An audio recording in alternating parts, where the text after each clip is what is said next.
saya Mutiara Hana Wahida. Saat ini saya sudah bersama pelaku UMKM di Kabupaten Bekasi. Boleh perkenalkan dulu Kak, siapa namanya? Halo teman-teman semua, perkenalkan nama saya Gina Salma Livia, umur saya 22 tahun. Oke, berarti sekarang jualan apa kalau boleh tahu? Jualan bisnis online shop baju thrift sih. Oke, usaha ini tuh udah berapa lama sih dijalani?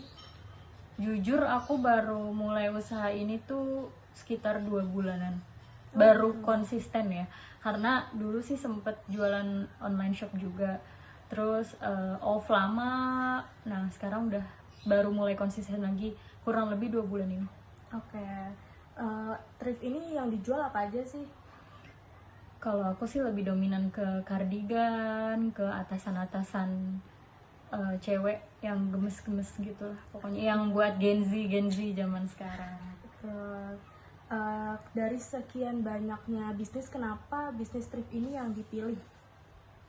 Karena memang menurutku ini yang paling yang paling cepat laku gitu ya. Karena kan pasarku kan ini anak zaman sekarang gitu kan. Anak zaman sekarang kan FOMO banget gitu ya, kayak ada yang baru dia mau, jadi menurutku memang ini cepet sih lakunya gitu. Oke, kan tadi katanya sebelumnya udah pernah jualan apa sih kalau boleh tahu?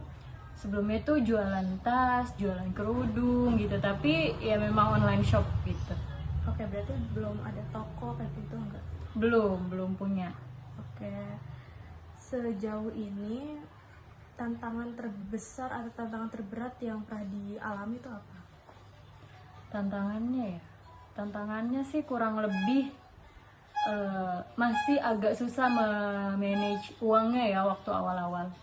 Cuman kan karena makin kesini aku makin ada masalah ini aku maju, ada masalah ini aku maju, jadi nggak buat aku patah semangat.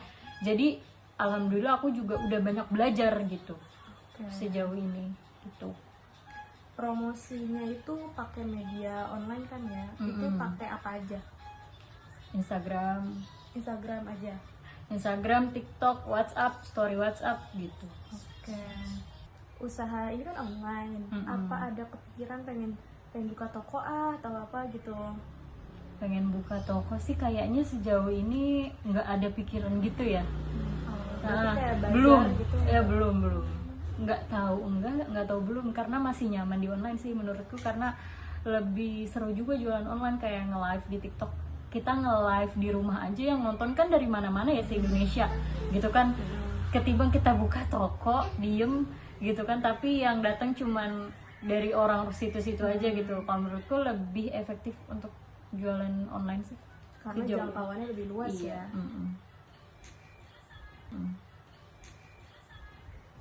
Modal awal usaha ini berapa? Cukup besar atau enggak? Modalnya itu cuma 600.000 modal awal. Oh iya? Iya. Berarti keuntungan bersihnya di dalam sebulan? Keuntungan bersihnya sih alhamdulillah kemarin hampir 3 juta. Oh iya. Berarti lumayan besar ya? Berkali-kali lipat. Apa strategi pemasaran biar produk ini atau usaha itu cepat laku gitu? Strateginya ya? Iya. Ini sebenarnya rahasia sih, tapi nggak apa-apa dikasih tahu aja. Jadi dulu aku kan pernah ikut sekolah bisnis di waktu pokoknya gitu ya. Nah terus aku tuh dikasih tahu gitu kan, ada ilmunya. Pasang story itu di setiap waktu sholat, misal waktu sholat zuhur 3, waktu sholat asar 3, waktu sholat subuh 3, waktu sholat maghrib 3 gitu. Jadi jangan pasang story atau kan story itu untuk iklan atau promosi ya. Jadi jangan sekali pasang langsung banyak titik-titik, itu bikin orang males lihat gitu katanya. Jadi pasangnya itu aku dikasih tahunya itu di setiap waktu sholat. Dan jangan banyak-banyak. Iya, jadi kayak cuma 3 gitu. Jadi biar orang juga nggak malah, kalau kebanyakan orang malah jadi nge-skip story kita yang ada, jadi nggak dilihat. Benar-benar. Iya kan?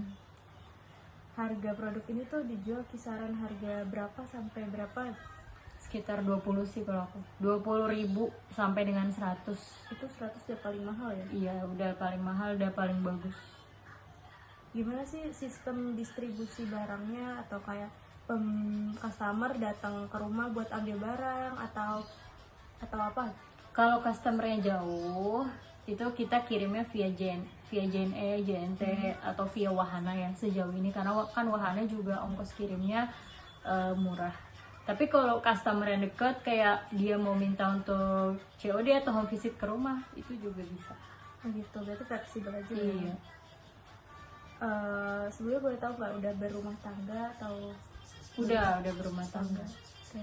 Sebagai ibu rumah tangga nih, sulit gak sih ngatur waktunya antara antara keluarga dengan bisnis ini? Sejauh ini sih enggak ya. Karena aku kan memang hobi. Jadi ngejalaninnya juga happy gitu, seruwet apapun. Perasaan selama ngejalanin usaha ini tuh gimana? Happy banget. Iya, karena emang udah passion ya. Emang hobi dari kecil pun pengen banget jadi pembisnis, pengusaha. Makanya waktu sekolah tuh aku kan ikut sekolah bisnis tuh, padahal waktu itu lagi sekolah ya akunya juga, tapi aku ikut sekolah bisnis setiap hari Minggu selama 6 bulan sampai akhirnya bisa wisuda. Terus ilmunya tuh bener-bener ditangkap di otak sampai sekarang gitu, karena memang aku juga seneng jualan gitu kan. Makanya pas ngejalanin sekarang, walaupun udah berumah tangga, seruwet apapun keadaannya, aku alhamdulillah sejauh ini bisa konsisten sih. Karena kunci bisnis menurutku konsisten. Iya benar. Mau masalahnya apapun, kayak orang kan kadang ada yang baru mulai bisnis terus dapat masalah dikit dia langsung mundur. Iya, kayak capek bisnis, capek jualan mah gitu kan. Atau ternyata gini ya jualan, capek juga ya, nggak enak. Itu namanya baru awal. Tapi menurutku kalau baru awal udah dapet kayak gitu kan malah jadi ada pembelajaran, jadi antisipasi buat kedepannya. Iya, tantangan. Iya, jadi kalau menurutku namanya bisnis terus ada kenapa-napa ya wajar banget, banget gitu. Oke, pertanyaan terakhir ya, pesan untuk yang mau berbisnis tapi masih ragu. Pesannya buat temen-temen yang mau bisnis tapi masih ragu, kalau belum dicoba nggak akan tahu gimana. Ya kan? Jadi harus coba. Harus dicoba Terus dulu. jangan gampang nyerah juga. Jangan gampang nyerah, jangan pesimis. Tuh, karena kalau kita dari awal udah niat takut, udah niat pesimis, nanti itu kedepannya akan ngebawa gitu loh. Tapi kalau dari awal kita udah yakin sama diri kita sendiri, yakin aku pasti bisa gitu kan. Nah itu juga ngaruh. Iya betul. Gitu Jadi loh. pembelajaran. Iya. Kedepannya. Dan kalaupun ada kenapa-napa ya udah jangan nyerah intinya. Harus tetap maju aja, fokus kita tujuannya apa. Udah gitu. Kalau belum coba, jangan dulu ngerasa gimana-gimana. Jadi semua harus dicoba dulu. Gitu. Kalau misalnya kita udah mau mau tahu itu sesuatu itu gimana, kita harus nyoba dulu nih gimana. Dan yang pasti harus jangan pesimis, jangan gampang nyerah. Jadi pas nyoba tuh jangan langsung nanti takut gini, karena suatu saat itu yang bakal didapat juga gitu. Tapi kalau kita dari awalnya udah positif niatnya untuk ini, tujuannya untuk ini, itu insya Allah bakal Allah mudahin juga, karena memang niatnya baik, tujuannya baik gitu. Tapi yang pasti apapun kita mau ngapa-ngapain pun pasti yang namanya bikin kesalahan ada, yang namanya masalah pun ada. Dan itu yang bikin jadi kita harus banyak belajar gitu loh. Karena kalau nggak ada itu semua, kita nggak akan bisa tahu pelajaran apa yang diambil. Ya nggak, kita tuh harus ngapain, itu kita nggak akan tahu gitu loh. Malah hal-hal kayak gitu yang bikin kita jadi semakin kuat. Kalau menurutku ya, iya, jadi mau ngadepin apapun nanti kita udah kuat karena kita udah tahu nih antisipasinya tuh dulu seperti apa, dulu bagaimana. Jadi kita banyak belajar juga.